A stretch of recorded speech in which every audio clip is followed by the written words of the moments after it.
There are mountains, then there is Kilimanjaro, the great snow-capped crown of Africa. It doesn't roar or boast, it simply rises, silent and impossibly beautiful. To trek Kilimanjaro is to answer a call, not just to adventure, but to exploration. To answer the call of running its marathon is, some would say, crazy.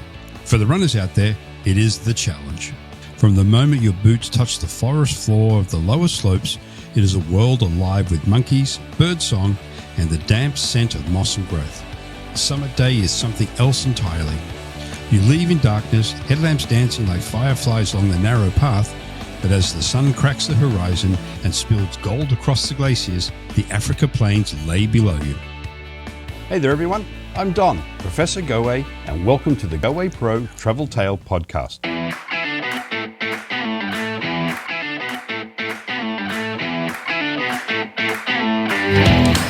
Travel far and travel often.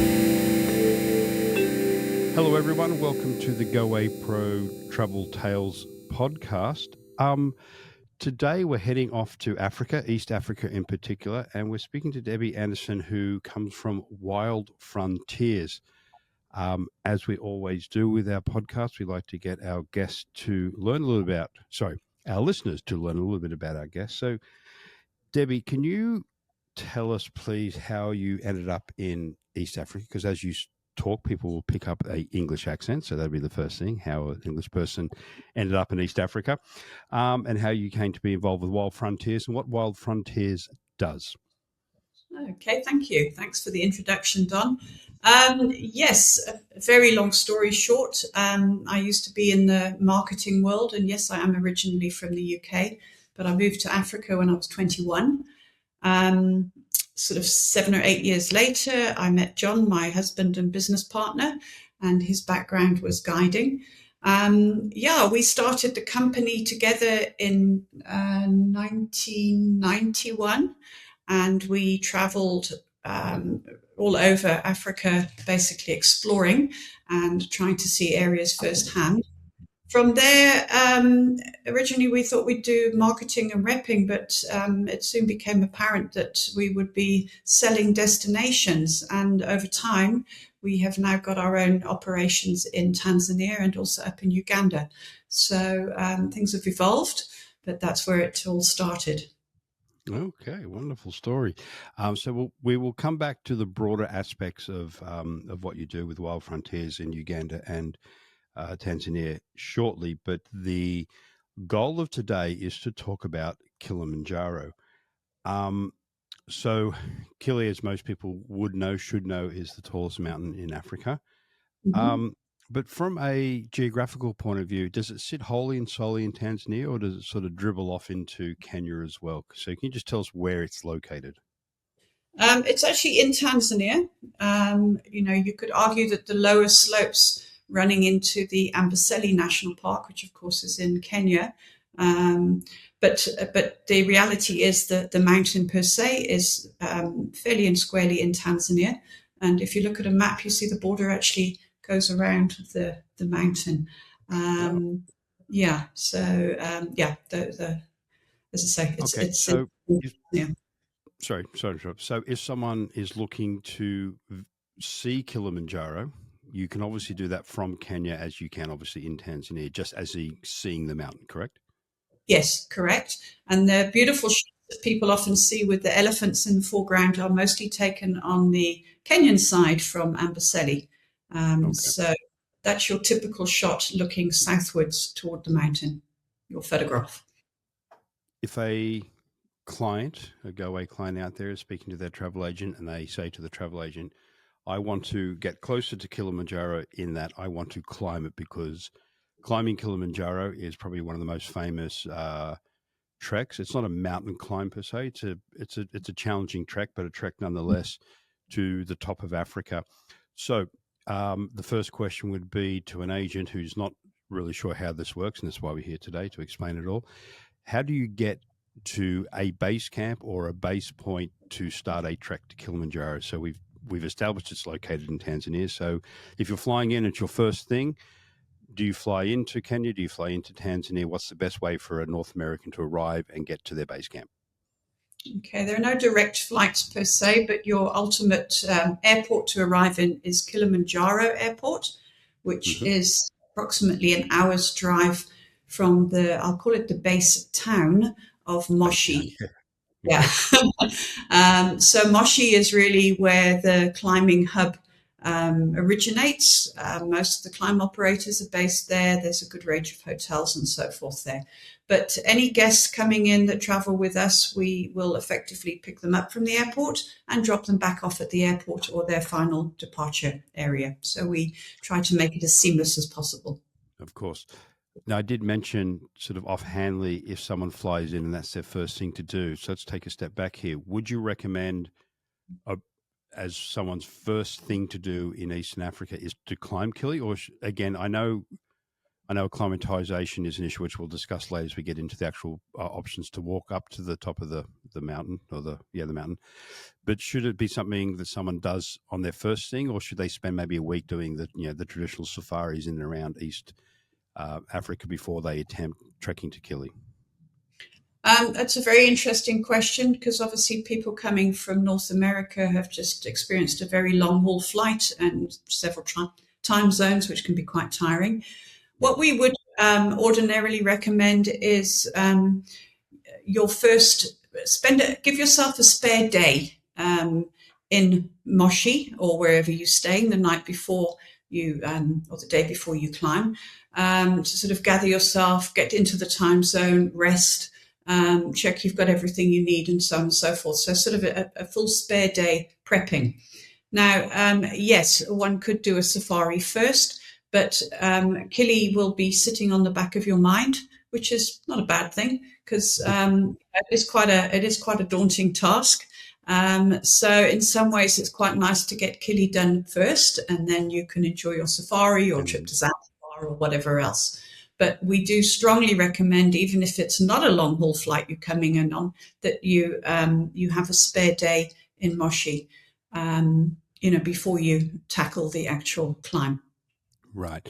Yeah, because again, a lot of people when they go to anywhere in Africa or anywhere in the world for that matter on a big trip, they want to, if not party, drink, eat well, eat to excess maybe. So yeah, it's probably better to do that after you have conquered the mountain of Kili. Then you can, as you say, relax, enjoy your safaris, enjoy your wine, your local beers, etc., and not worry about that. So let's talk about actually climbing Kili. I did it many, many years ago, as my wife did. There are 2 points you can reach. They are Uluru and what was the other one? You go, you Not go sorry, up. not Uluru. Sorry, sorry. I'm falling back into my Australian thing. Ururu. Yeah, sorry. Yeah, so I'll let you name the 2 points, not me. No, basically, all roads should lead to Uluru, which is the highest point. That is the summit. It's actually Swahili for the word freedom, and you can ascend through 2 sort of sides of the mountain. The one comes up to um, Stella, and the other one comes up to Gilman's. So you kind of Gilman's. come up the 2 different sides of the mountain, and then you still go up to Uhuru on the sort of summit of the mountain, so to speak. Right. Now, it was, or it still is to a degree, snow peaked.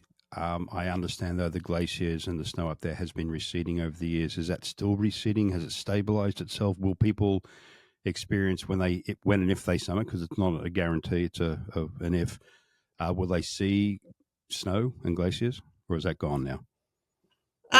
The glaciers are definitely receding. I was up there a month ago or so, and there was quite some snowfall, which obviously gives it Mm. that like ice cream cone look, but it's not permanent. So it'll stay there for a few days, and then obviously it will over time melt. But yes, the glaciers are definitely receding, so that permanent white on the top is not as distinct as it used to be. Yeah. It depends on the time of year you climb as to what the weather might be doing. Okay. So let's jump into acclimatization, because what I found, I did the trek with a group when I was overlanding as a passenger, not when I was leading trips. And I think what a lot of us found, and out of I think maybe 18 that started, only 2 of us made it to the top. It was myself and another girl. But I think what we found as we were sort of chatting and walking, particularly on the summit day, was it was mentally not, well, it was tough. It's a tough trek, but it was mentally weird that, 2 or 3 days ago we're in the African savannah looking at elephants and lions, and now we're sort of at altitude and in snow. It was a weird juxtaposition for Africa, and I think to a lot of the people who climbed, other than altitude sickness hitting them, it was just that they weren't expecting that, I guess. So obviously there are many ways to climb, as in different routes, which we'll touch on in a minute. Some offer more acclimatization time, some less. But obviously acclimatization is key to getting up there. But what I'm getting at here is, other than the mental challenges, for want of a better term, how fit do you need to be to take on Kili? Well, walking, I know that's an awfully obvious question, but the best training for Kili is hiking. To get used to ascending, carrying a day pack, which would normally weigh 7, 8, 10 kilos maximum, because you have porters that carry all your clothing and things like that. And just get used to hiking for hours at a time, like a 4-hour hike or a 5-hour hike, because that's your typical day on your feet on Kili. Then you have a rest, and then you might do a couple of hours in the afternoon or whatever. But we do have some training programs, and we've sent up over the years a variety of different people, from doctors to all sorts of different people, personalities, radio people. But somebody we sent up a few times as a biokineticist, and he tried to develop something for people who may not necessarily be able to get out and hike or walk. So something you can sort of attempt in a gym environment. And again, I mean, I also appreciate some people coming out of North America, perhaps in the middle of winter, you're not able to physically go outside, easily hike on the odd weekend. So, all of those things one has to take into consideration. But that would be the best. Right. Now, from memory, and it was a long time ago when I did it, for the most part, let's say I'm going to ballpark it, is 75% of the trek is reasonable uphill grade. It's nothing extremely challenging. It's like the last day or day and a half where you sort of get to the climb up the peak. There's some zigzagging up, and it's quite cool coming down and all the scree. But really, overall, and again, correct me if I'm wrong, and this is testing my memory, most of the trek on the way up is reasonable incline, nothing really steep, correct? Yeah. The only route that has a sort of an additional level of steepness would be going up the Umbwe route, which is technically shorter in terms of distance, but steeper. And then it's not a route that we actually like to offer anymore. But if anybody wanted to climb up Lava Tower, which is a bit of a sort of a rocky ascent to Uhuru. Sorry, I've got thunder going on in the background. But apart from that, you're quite right. It's the last section, which is approximately 1 kilometer of height that you're gaining on your final ascent. The rest of it is a good, steady, gradual uphill walk. What I am going to say, though, on that note, is you're doing 4 or 5 days up, and then you get to the summit, and then you do 2 days down. Your legs have become used to using muscles that take you uphill. Yeah. And now all of a sudden you're going, okay, now we're going down, and they're going, hang on a minute, we haven't done that for the last 5 days. So watch out for that, particularly people who might have old injuries or be concerned about knees and so forth. So that's something to kind of like bear in mind. Yeah, 100%. Because having done the Inca Trail many times, I was often asked about, how tough is it, etc. And what I would say is, to your point, it's going up is definitely tough at altitude, etc. But it's the down bit, and there's two distinct days on the Inca Trail: the second day and the third day.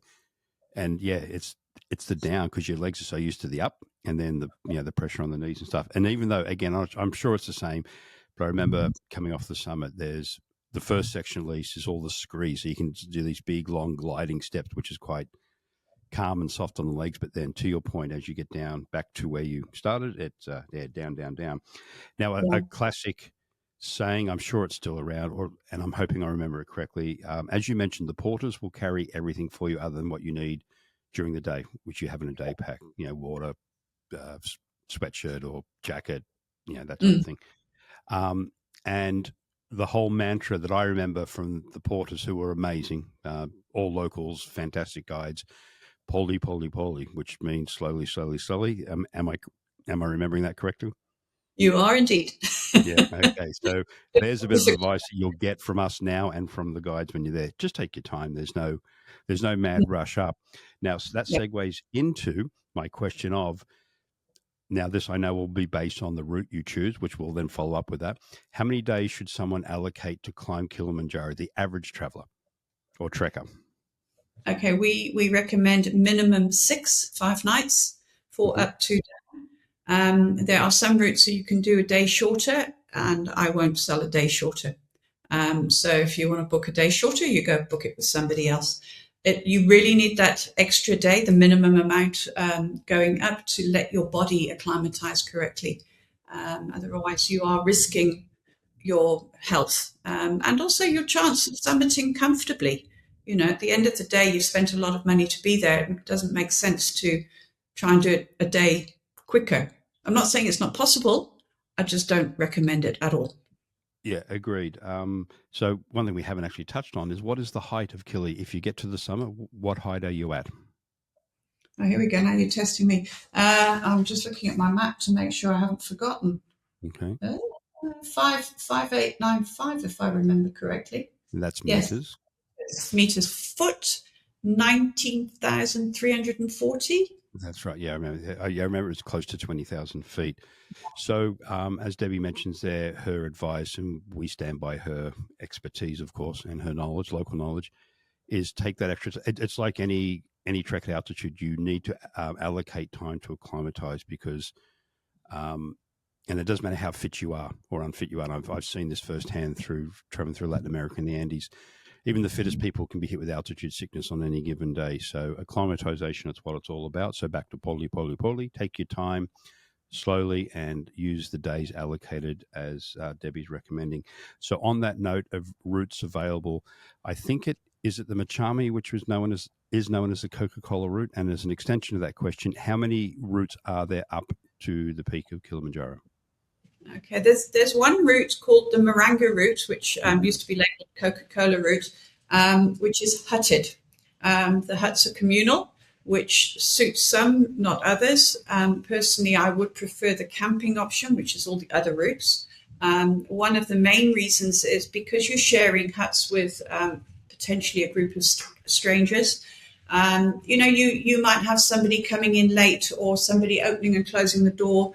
Maybe you want fresh air and the other guy wants to be all snugged up and with no airflow and that sort of thing. So huts are, they're great because they're warmer and dry, but and definitely more comfortable. But at the end of the day, personally, I would recommend one of the camping routes. So Marangu was obviously one of the original routes that was developed for commercial trekking.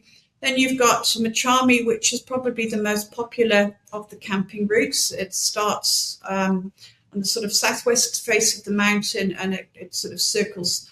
It goes up onto what they call the Shira Plateau. Then it goes down onto the sort of southern face of the mountain, and then you ascend from there. So you get to see the mountain from different angles, which is very, very nice. Then other routes, you've got Umbwe, I mentioned earlier, which is quite steep. You've got Londerossi, Lamosha Glades. You've got the northern route. You've got Rongai route, which comes in from the northern, sort of more like on the Kenyan side, although it starts in Tanzania, but it comes in from the north of the mountains. So there's lots of different routes up. Ultimately, you all go up the same final section, right. With the exception of Marangu. So there will be a little bit of a bottleneck of people at the final campsite. But after that, people walk at their own pace, and your guides will determine what time you start your walk during the night, depending on how strong the group is. during their prior days getting there. So, Right. yeah. That leads to my next question of, on average, what is the average start time and trekking time every day except summit day? We'll speak about that directly in a minute. Okay. Normally you get a nice breakfast, a cooked breakfast, and you sort of organize your kit and probably start walking at 8:30, 9 o'clock in the morning.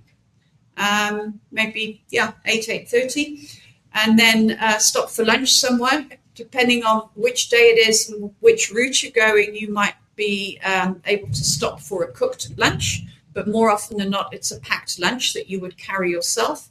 And then again, you get into camp anytime from 3 o'clock in the afternoon for the next hour or two, depending on which day of the trek it is and which route you're doing. Okay.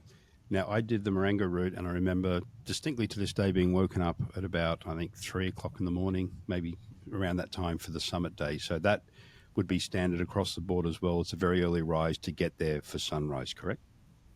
Yes. These days, we tend to wake our guests up, let's say around midnight. If it's been a really slow group, then it might even be earlier, like 10:30 before you start your final walk up. It really, really depends on how the guests have coped with the prior days hiking. And the guides, they determine that when they're with you. They're not going to tell you on day one how you're going to be on day 4 or 5. Yeah. So they work that out as they go. One of the things that the guides will ordinarily do is they'll put the slowest person at the front of a group so that they hold back the rest of the guys walking with them, which automatically slows down somebody who might want to go a little bit faster. Because as you said, pole, you've got to go slowly. Yeah. On our trek, we got to a point, there was a little cave where we stopped and rested, and that's where most of the group turned back. So if you're walking with a group, okay, let me ask you this: as an independent trekker or a couple, do you walk with your own guides, or are you put with a larger group? Okay. Depending on how you book, most of our guests are individuals, and they will be in a private group. They might bump into others on the walk and possibly at a campsite, but they have their own guide, their own assistant guide, because the guide is also human. He might also get sick. And if one of the party needs to come back, then you need somebody to remain with other guests. So we have quite a high guide to guest ratio, as well as all the porters and things like that. And then, so we do also have a selection of small group departures, which people can add on to. But these days, we find most of our clients are actually private bookings. Oh, really? That's interesting. Yeah, because I was getting at the point there that we had, I think, again, from memory, 2 or 3 guides with us due to the size of the group. And because of that, when most of the group wanted to turn around, there was a guide or two to basically accompany them back down to the hut or wherever that night's campsite was, and we were able to continue on with our guide. Back to the route. So from a easy to hard, what would be the easiest physical route to the hardest physical route? I would suggest Rongai, which joins the Marengo route, and or the Marengo route would be considered to be the easier options. Then Barcelona, Rossi, Lomosho routes, because they're extra days, you're walking a lot further distance, but you have a much better time for acclimatization, which is a positive thing. The northern route, which has recently sort of become a new route as such, I believe is quite difficult. It's longer. I haven't personally done that, but it's another option that is available now as well. I'd say your average hiker, who's not an experienced hiker, but they're quite fit. The Machami is the favorite for good reasons. It's a good length of time. It's the acclimatization is steady, and you've got the option of adding an extra night in an area called the Karanga Valley, so you can have an extra night for acclimatization, which we do recommend, time permitting. So yeah, and it's worth pointing out too that the trek itself, like, it goes through such a variance of micro ecoclimates and flora as you walk around. So it changes every day as well. So it's definitely not boring. Of course, as you walk up the side of Kili, you're getting to see Africa around you. But just on a day to day, it's also very, very changeable in regards to what you see and feel. So for someone to to trek Kili. Okay, I'll come back on this question. So I'm going to edit here anything out that mightn't be applicable for people to hear about in regards to cost. So let's just try and be general as we can here. So if someone wants to trek Kili and they've made their mind up, from a cost point of view, is there I will step back again. Is Mount Kilimanjaro within a national park itself? Is it a national park unto itself? So by extension, I would assume that anyone who wants to either get close to it or, more importantly, climb it, there would be a park fee to pay, which is common in Africa. Yeah, it is a national park. And even if one were to do a day trip up there, you still have to pay a park fee. When you're climbing, you pay park fees, camp or hut fees. You also pay a mountain rescue fee. And it will typically end up being in the region of anything from about a third, maybe a little bit more of your overall cost for that particular safari or experience. Yeah. So the park fees in Tanzania are relatively high compared to Southern Africa, for argument's sake. And it's not just Kili, it's Tanzania and Kenya. Their park fees are quite high, but it's a unique experience, so it's definitely worthwhile. Yeah, for sure. And I don't think people would be really pushing back on park fees. I don't know for sure. You would have a much better idea, obviously, but the park fees are going back into the park, local communities, protecting the wildlife in the more safari points, but also looking after the trails on Kili. So it's an investment back into the local community and economy as well. Now you deal with Uganda as well. So when it comes to mountain gorilla permits, you must book a long way ahead for those because it's so popular, so limited. They're generally non-refundable. Can the same be said about permits or access to trekking Mount Kilimanjaro? Do you have to book miles ahead? Are they refundable if something goes wrong or you change your mind, or can you change dates? All that type of thing. Okay, so if you're doing the Maranga route, which is the hutted route, of course, there are limitations on the number of beds available. So one has to be mindful of that when booking. And your sort of peak booking travel season is your summer months, July, August, September, and then again a little bit in sort of January, February. When you say, sorry to interrupt, when you say booking, you mean booking as in book it then, or that's when people are climbing? Sorry, I beg your pardon. No, your climbing period, your travel period. I beg your pardon. Right. Yeah. Okay. So there is a portion that would be non-refundable, but typically with Kili, you can change things. You can move dates fairly easily if something should happen without penalty. You might get a penalty with a hotel or something like that if it's a last minute change. But by and large, there is a level of flexibility, unlike gorilla permits, which, as you pointed out, that date is refundable. That's it. The park fees can, or the excursion itself, the experience can be moved. When traveling anywhere in the world, and I'm actually about to head your way to Southern Africa, sorry, not East Africa, heading down south in about 2.5 weeks. And because I'm a little bit anal and I like to plan and be organized, I'm already packing 2.5 weeks out. But I'm taking a lot of camera gear because that's what I do here. But being conscious of what to take on any trip, you don't want to overpack, but you don't want to be caught short with needing certain stuff. And a trek anywhere, you need to have the right stuff, right footwear, right clothing, so that doesn't become an issue why you can't summit or can't trek. So what is advised by yourself in regards to clothing and or equipment to take with you to Africa to climb Kilimanjaro? Okay, so the key word here is layering. So you don't need a clean set of clothing every single day. You just put more and more layers on top as the temperature drops. We do have comprehensive kit lists. So if a client is sort of wanting some absolute guidelines. We do have that available. But one of the key things we always say to our guests is wear your boots on your flight. You never quite know. A bag might get lost or delayed or something like that. So the main thing is to have your footwear. Everything else you can make a plan with, but your boots need to be your boots.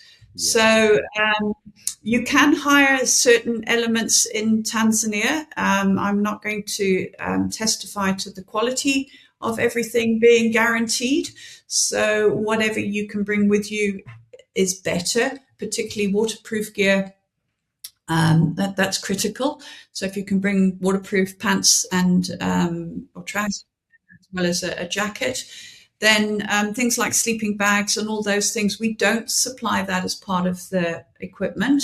I know certain hikes in certain countries do and certain operators, but people, we don't supply that. We do supply, of course, the tentage and all the food and all that side of things, but your personal clothing, it's up to you to bring in your sleeping bag. You can hire pretty much all your outer gear in Tanzania if a bag goes missing or you've forgotten something. So don't panic, but it's not optimal. Yeah. Right. It depends as well. If you're going on sorry to interrupt, but there's quite strict weight limitations as well. Again, we'll send that through and they weigh your bag to give them to the porters. So it's normally about 12 kilos of personal baggage that they will carry for you. Then you have your day pack. But you can actually very comfortably pack 12 kilos for Kili. It's not as tight as one might think. Right. For our American friends, what's 12 kilos in pounds? Do you know? Oh, gosh. Times 2.2. What's that, about 20? 25, let's say. Yeah, 28 pounds. Okay. Yeah. What I've found is when we did the Inca trails, very similar guidelines in regards to what you need on the trail. Again, it's a trek, so pretty common. But the sleeping bag question often came up. Now on our trips, we were camping anywhere, so most people bought sleeping bags. But as times change and more people don't want to camp anymore, what we would often say is you can hire sleeping bags locally, but a lot of people don't like that because other people have slept in them, which is a fair statement.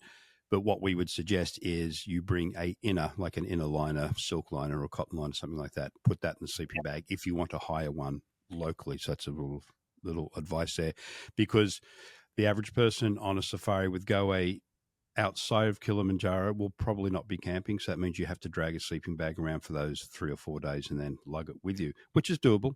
But again, as Debbie's saying, if you don't want to do that, let us know beforehand and we can set up the hiring of clothing. Because again, for the most part, when you're on, and again, back to Debbie's point of layering, when you're walking up to the top of the mountain, you don't necessarily need a big snow jacket on you because your body temperature will come up, it'll be too hot, you'll end up carrying it with you.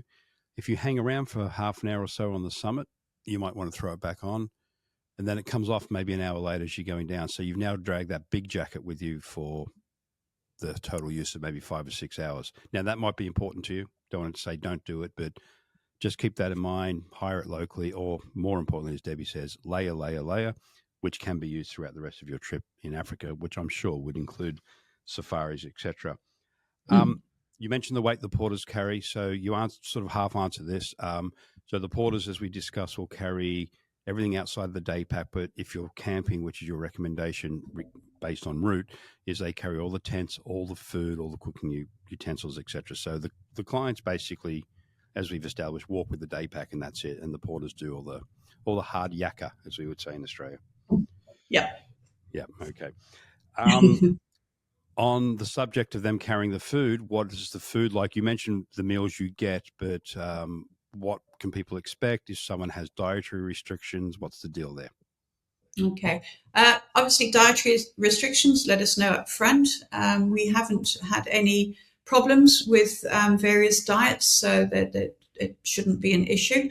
If you are concerned, you're very welcome to bring along your own different food types or whatever, if it really is a big issue. But typically in Tanzania, you're eating fresh local produce, lots of veggies, lots of fruits, local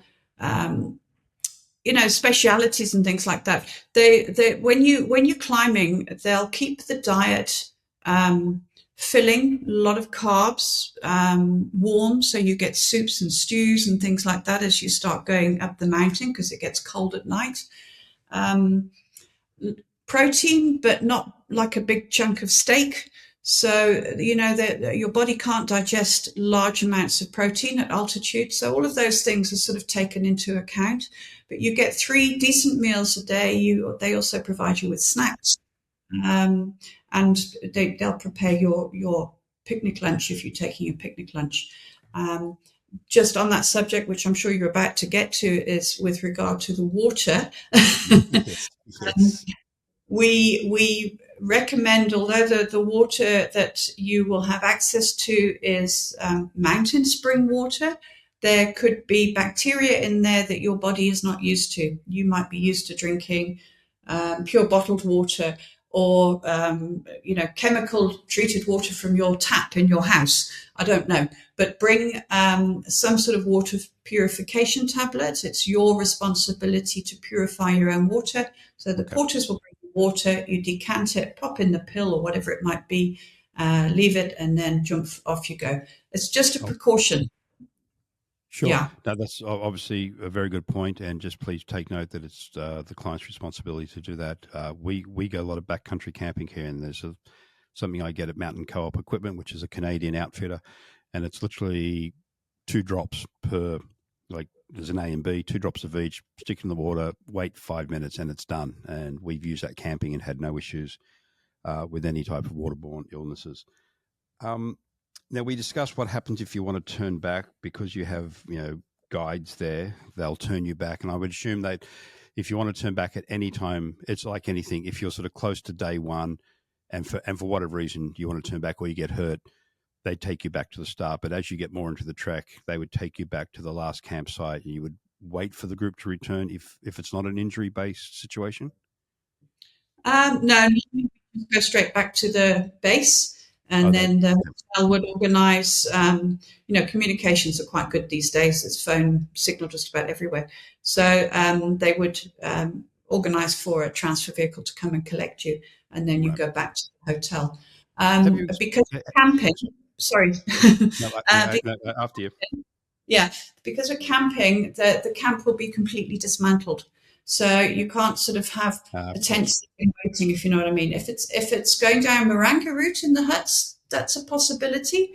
But most people, if they're not feeling up for it, then they'd rather just go back and get comfortable at the hotel. Okay, it's a 2-point question, but it's the same sort of subject matter. Have you ever experienced, not yourself personally, but in organising the treks, a serious injury like? I'm like, as far as I know, it's not very common, if at all. But if someone was to get seriously hurt or injured high up in the mountain, what's the evacuation setup? Is it just basically throw them on the back of a porter if that's doable, and they bring them down, or are there helicopters that can fly in for any serious issues? Yes and yes. So. If you're really high up the mountain and you have a physical injury as opposed to an altitude mountain sickness sort of issue, you would be either almost, as you say, carried down or helped down or, lend an arm. If it's really, really serious, they have a stretcher, which is quite entertaining to look at. It's like a stretcher with a big wheel at the front, and they'll put you in that and zip down the mountain. So they'll wheel you down, obviously quite safely. If it's really, really hectic and they require like a helicopter medical evacuation, obviously the helicopters can't fly above certain altitudes, so there are helipads that they could fly to and intercept. So what happens in those scenarios is the guides will communicate with the base and also with national parks. So parks may get involved in taking somebody down or not, depending how serious it is and how far away the park personnel is from the guest, because that will all depend on the route as well. But so there's a variety of ways of getting down off the mountain. But the one thing to point out with altitude mountain sickness is if you do start getting AMS and you don't pick it up too early in yourself, is the way you fix it is to go down, is to descend. And the beauty of Kili, as much as it's up rather quickly compared to a range like Himalayas, where you kind of up, down like this, you can also get down, down, down very quickly. Right. So it's an easy mountain to evacuate from that perspective, if that kind of makes sense. Good. Yeah, it does. Good to know. So when someone gets to the peak, which is what the ultimate goal is, how long are they able to stay at the peak before they have to turn around and come down? There's no set rule. You stay there as long as you can manage. Right. Okay. People is like, take the photo, I'm out of here, and others will sort of be out there for an hour or so. It really depends on the individual and how the group is. If it's a whole sort of group of people, you might have some people who are feeling hundreds and they want to spend ages up there. Others might be just going, okay, I've had enough now. I want to get down and start walking down. So, yeah. Tick that off the list. I'm done. Yeah. Now you've mentioned on arrival to build in a pre-day just to get there and not acclimatise per se. Well, it's a fair word, acclimatise to Africa, maybe not to the mountain itself, but just acclimatise to being in a different country, different culture, all that type of thing. Do you also recommend, because I remember when I came down from the mountain, now in hindsight, I'm pretty sure, I know, I was going through the early stages of malaria, so this is why I felt so absolutely wiped out. But still, it's a very challenging trek. Do you recommend that people build in a chill day at the end of the trek as well, just to get over it and relax before they move on to their next adventure within East Africa? Nah, you can just move on. Listen to you. Nah, just go. Just go. Push you out the door because the car's still moving. You might have a hangover in the morning, so you might be moving on slowly. But no, there's no need to do a post day. I mean, people are welcome to. Obviously, there's things to do in the area. Waterfalls to see. There's hot springs and stuff like that. Culture, there's coffee farms, there's all sorts of little things you can do around Moshi. There's some lovely restaurants and things there too. But by and large, there's no real reason to hang around after the climb. You can possibly do some of those before. Just on the logistics of the last day, so you would walk back to the true base camp, unload any equipment that you've used. I remember you could take, or they offered up walking sticks or trekking poles. They were wooden ones, but all that type of thing. So if you've hired anything, you can drop it all back at the end of the day there at the base camp. So on the last day you would have a hotel booked for that last day?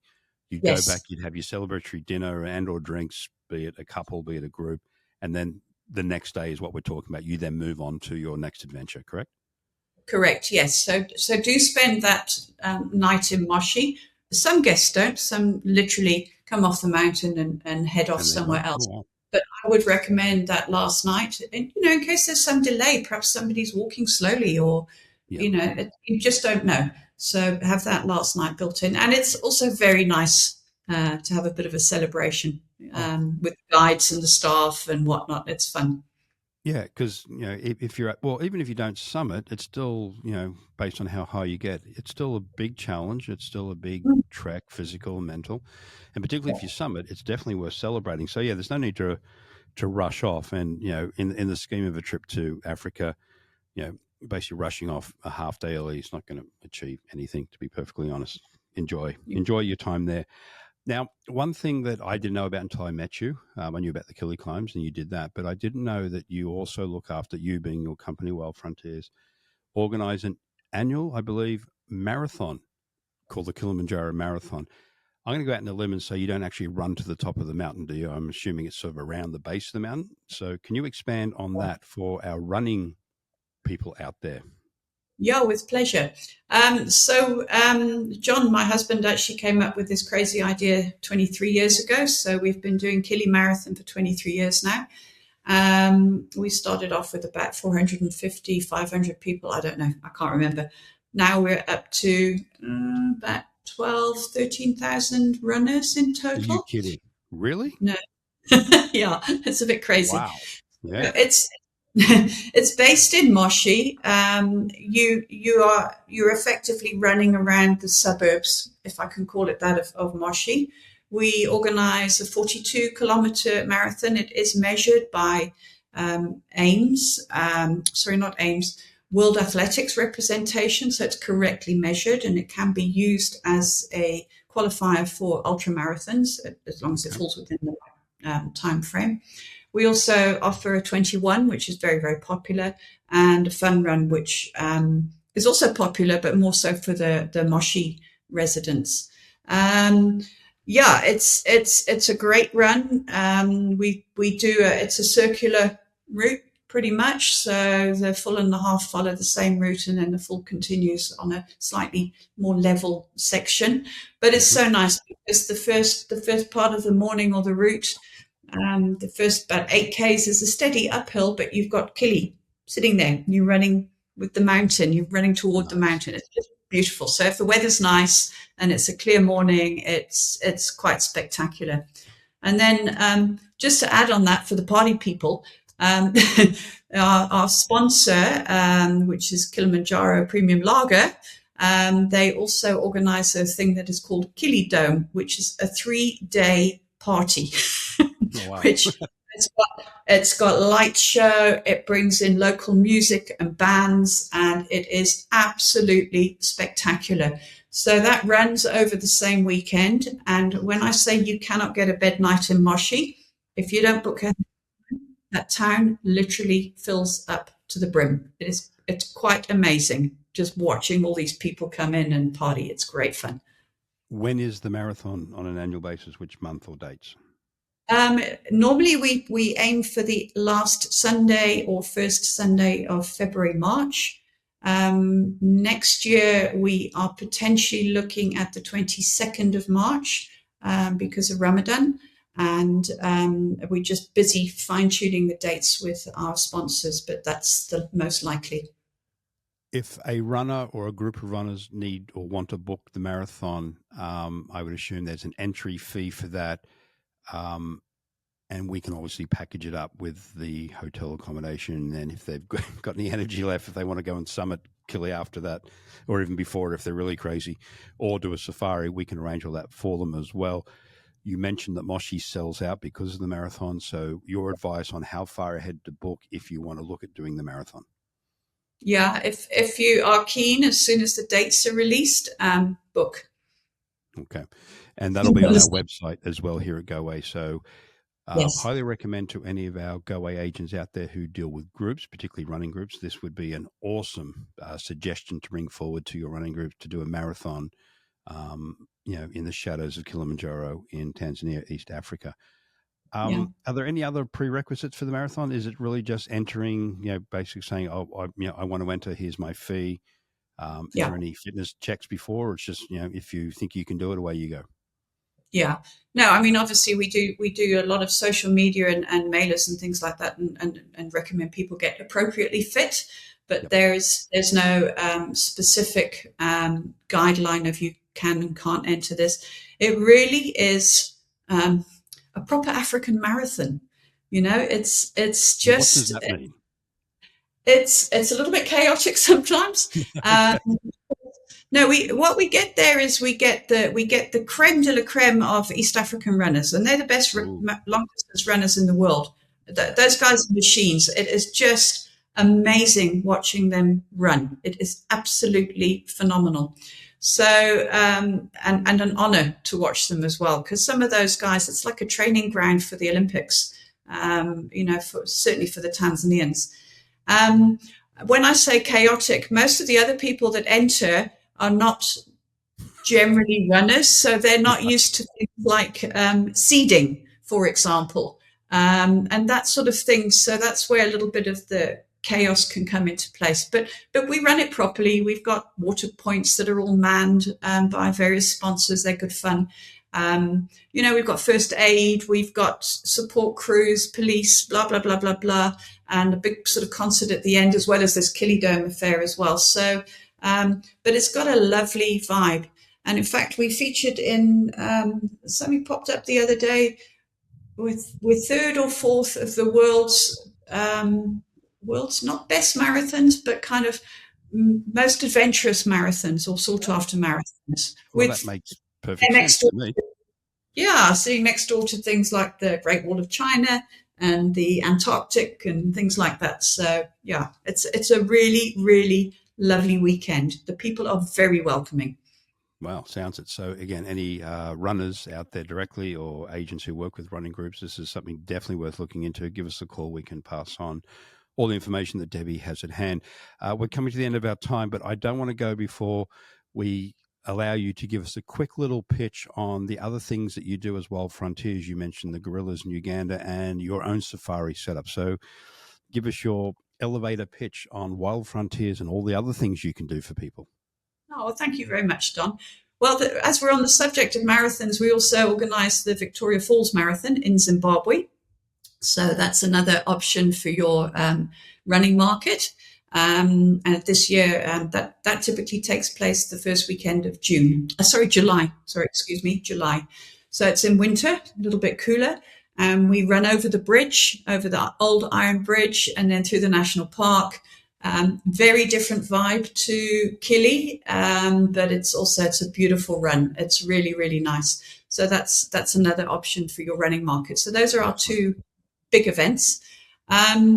Other things, yes, we have a safari operation in Uganda where we offer primate safaris, birding, fishing safaris, just general game viewing safaris and so forth, of varying lengths and styles, whether it be joining a small group departure or private. Most of our trips are private. So that's a great option. In Tanzania, we can also assist with southern Tanzania safaris, as well as what we call the Northern Circuit, Serengeti and so forth. We've got a couple of tented camps in the Serengeti National Park as well. Kenya and crazy places like DRC. We've been to Sao Tome, which is off the coast of Gabon. Zimbabwe, Botswana, Namibia. Kind of, we've got all sorts of interesting things in our portfolio. But I think whilst on a personal basis, John and I love new things, different things, getting out there and seeing unusual stuff.